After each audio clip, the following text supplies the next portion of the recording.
3, 2, 1.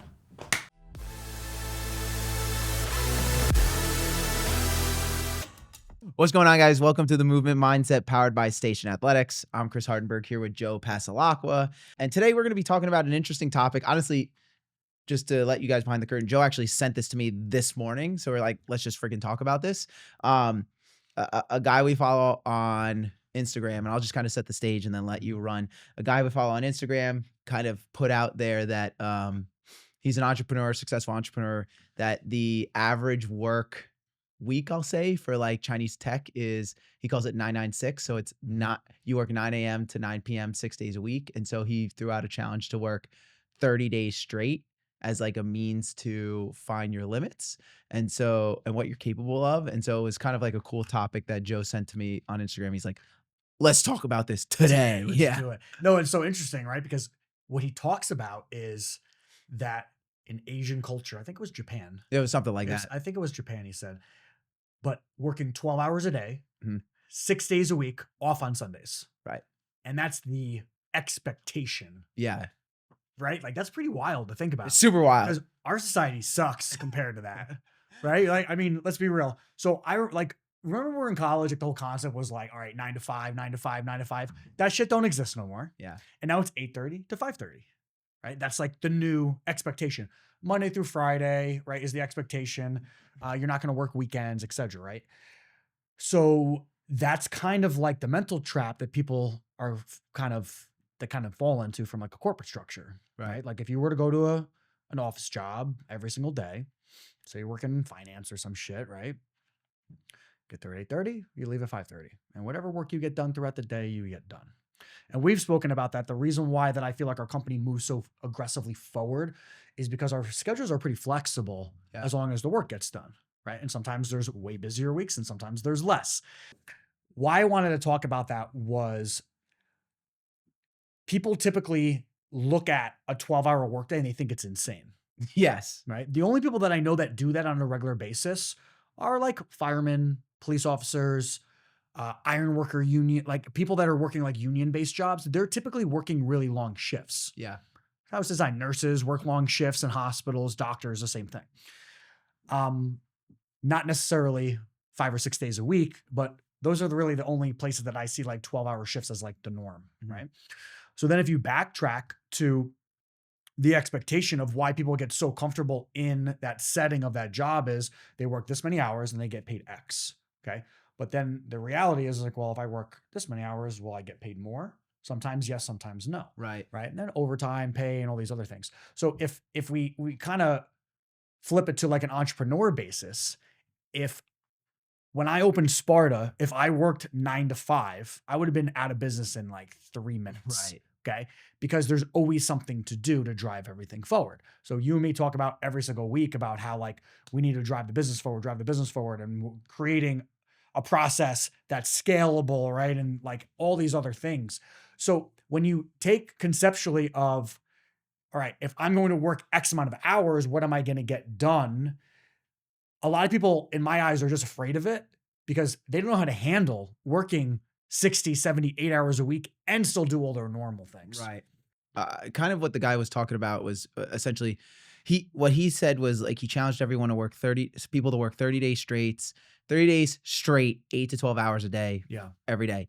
And he said more so because there's going to be times that demand, when you're an entrepreneur, a level of effort and commitment of that. Yeah. But he even said, he's like, if you do this, you'll realize A, you didn't die. You're capable. Exactly. B, you can dip into that well when you need to. So like, great example is like at various times in the business, and personally, I'll speak for myself. I feel that now that we have Dave and Shane in their roles, I'm kind of coming out of one of those seasons where it's like you're working all the time. Do you feel personally that your workload not necessarily has decreased, but your efficiency has improved because now it's a different type of... Well, and that's exactly what I was going to say. The work is different now. Yeah. So it's like I could take, and this might sound crazy to some people, but it's like I could take 2 to 4 hours in a day and burn through that because I'm trying to create something that like either create a report or, our phases document. Yeah. That took me a long time to It create. took you like a year and we still tweak it. Right. Because Yeah. it takes a lot of brainstorming and stuff like Yeah. that. And so basically he talked about like, at times in the business, like you're going to have to work like that. And so you have to be able to know you can dip into Yeah. that well and work like Yeah. that. So like, here's a great example. We've had some delays on Summit. We just talked about this yesterday and this morning. We're talking about pretty much every day. Right. Okay. It seems to be that both of these gyms are going to open up at literally the same exact time. And I fucking hate it because I try so hard to avoid that because Yeah. the amount of stress that comes with that, because we've experienced that when we did Roseland and Madison, the women Yeah. that's very, very stressful. So the difference now is I'm very comfortable with that. But great example is yesterday, because my role has shifted and I'm kind of like waiting for the gyms to be ready. Got all the equipment ordered. Yeah. We got all the leases done. My job is basically done right now. Yeah. Until we go to do actual setups and letting you know kind of where we are on the time basis. So I was like done at like 1:30 yesterday and I'm like, oh, well, I don't really have anything else to do. I'll start working on stuff for today or like the next day. So I started to do that, right? Because I'm like, we're pretty ahead of schedule when it comes to that. But I know as soon as it gets to the point to where like, okay, gym setup is about to start, making sure the utilities are ready to go, make sure this is ready, make sure the GM is trained, make sure that we're staffed, make sure that the pre-sale is starting on time, making sure that the coming soons are running at the right time, making sure that enough traffic is running. So it's like all of those angles is something that I'm going to watch very, very closely. Mhm. And I know that in 3 seconds, if it demanded me tomorrow, I could work 14 hours. Yeah. And I would be fine with it because the perspective is what it was Alex Hormozi, right? Yeah, It's yeah. like, so Alex talks about how if you do that, really the relevancy is what you said, Chris, of like, okay, that you can now experience a level of stress and you survived it. It shouldn't affect you anymore Right. in the way that it did originally. Right. Right. So for me, I know that like, yeah, dude, what we're about to do is pretty awesome. Mhm. 2 locations at the same time. We're about to announce our next location on top of that. Right. Right. And I'm cool and collected Right. because I know that we're going to be able to roll it out because honestly, like that ain't shit from a stress level to me. Right. Right. Because of like what my threshold has developed into. Well, it's kind of like, it's almost like working out, right? It's like when you start working out, let's say 100 pounds is really heavy, but then it's like Yeah. you put your body under more and more stress. And then it's like, okay, I've back squatted 80 pounds over and over and over and over again. So then when I retest, I PR'd at 120 pounds, Yeah. right? It's the same concept of putting yourself in situations like that. And you kind of said it when you told me about Ledgewood, because we had Summit first, and then it was like Ledgewood kind of fell into our laps, honestly.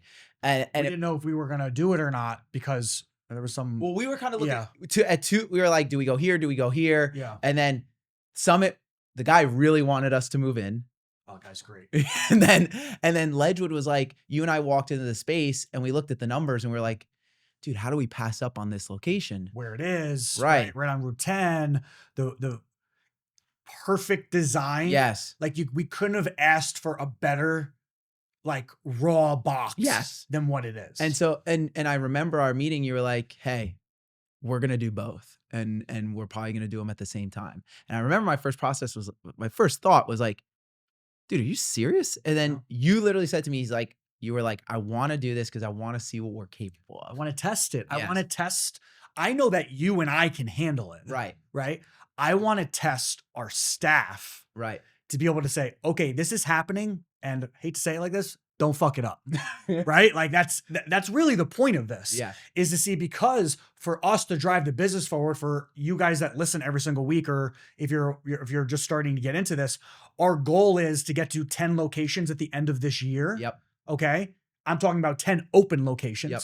And then next year getting to 15 or 16. Yep. So that will require 2 to 3 locations at a time in 2026. Mhm. So the only way that you do that is in segments. Right. In segments of, okay, we can handle opening one gym, dude. We've done it. multiple Slow times. though. Right. It's too slow based on what our like what we're looking at. Yeah. Okay. So to get to 20 locations, yeah, we could do one a year, but we'll never get there. Right. Right. I'll be too tired by that time. But it's like, yeah, it's like we have to push the envelope on that. And why I personally really like following Alex's content is because I feel like maybe not most, but there's a lot of entrepreneur content out there where people are like, cool, I can be an entrepreneur and be my own boss and work whatever hours I want. But he's one of the guys who like kind of gives it to you straight. It's like, you got to be willing to work. He's also done it from nothing. Yes. From his story is actually very similar. Very similar to yours. Like sleeping in the gym. Yes. And then all of a sudden, overnight success.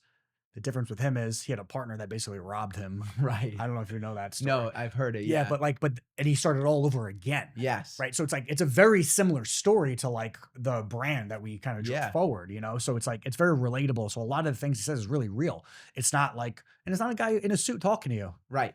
He's like, it's like one of us. And he's like, no, like basically saying, if you are getting started, right, and you want to do this, you got to be willing to friggin' work and not show up to your business day one, like talking about work-life balance. Like, I know that's probably a sensitive subject, but it's like in the beginning, you don't have work-life balance. I was actually talking to one of my brothers who's trying to start his own business. And I was like, I'm going to be honest. It doesn't exist. You have to burn the candle at both ends in the beginning. It just is what it is. And eventually, if you do things right, you don't do that forever. Of course. But it's like, you have times where you have to. And that's where he mentions like putting in that time to know you can dip into that well. It's no different than like, if you're one of our members in our classes, right?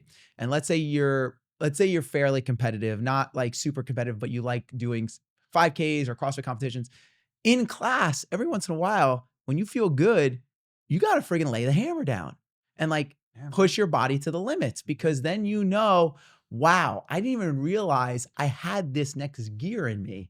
Or if you're someone looking to lose weight, there's nothing wrong with being like, all right, I've been going 3 days a week. Let me see if I can go 4, right? Because then it's like, oh, I didn't die and I feel okay. There's every once in a while, whatever your avenue is, entrepreneurship, losing weight, gaining muscle, like there should be seasons of, let me try to push a little bit further to know where that new line is for me. And that's the whole concept of the whole idea of work for 30 days straight and see what you can accomplish. So let's kind of like end on this. Yeah. The whole perspective is exactly what you said. It's creating a personal threshold that you move past and you take a deep breath and say, oh, that wasn't that bad. Right. Right. And then you go a little bit further and a little bit further. It's no different from us explaining to people to like level up if you're a business owner, right? Of like, okay, like in the gym business, right? I teach a class and now I'm doing sales and I'm doing less of this. And then because it's $1, it's like what we talked about, the dollar, like what's your hourly like value and moving up. It's no different than if you look at it from a client perspective. So when we have our clients, it's the same exact thing of what you just said, right? It's okay, I come in 2-3 days a week. I'm feeling good. I may have plateaued a little bit. What can I do now? Yeah. So our program is designed to be like, okay, what is the next thing? Right. We provide that to you. Right. So there isn't a plateau and you keep striving to move forward. So it's the whole thing of mentally knowing that you're capable of doing something by testing yourself slightly. Yes. And that's kind of where that 30 days is like, it's a little bit of an extreme working 30 days straight. For sure. But even if you were to do 12-hour days Monday through Friday, right? It's like, that's like a big For leap. a lot of people, that's a big leap. That's a huge leap to like be like, okay, so like 9 to 9, or say it's even earlier, 7 to 7.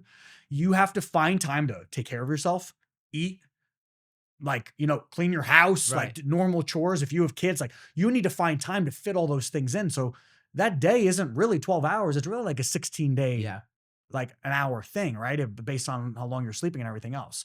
So that's the whole thing, right? Is like understanding what you're capable of and being able to take baby steps from a micro level to kind of leveling yourself up into knowing what you can physically handle and mentally handle. And so guys, basically what Joe's saying is if you are a business owner or a gym owner, you know, trying to find what that new boundary is work-wise so that you can push the business forward. And if you're a member, guys, being able to find little tweaks and things that you can, like you said, continue to progress forward, like even to the effect of like, all right, I'm going to go without sugar for a month, right?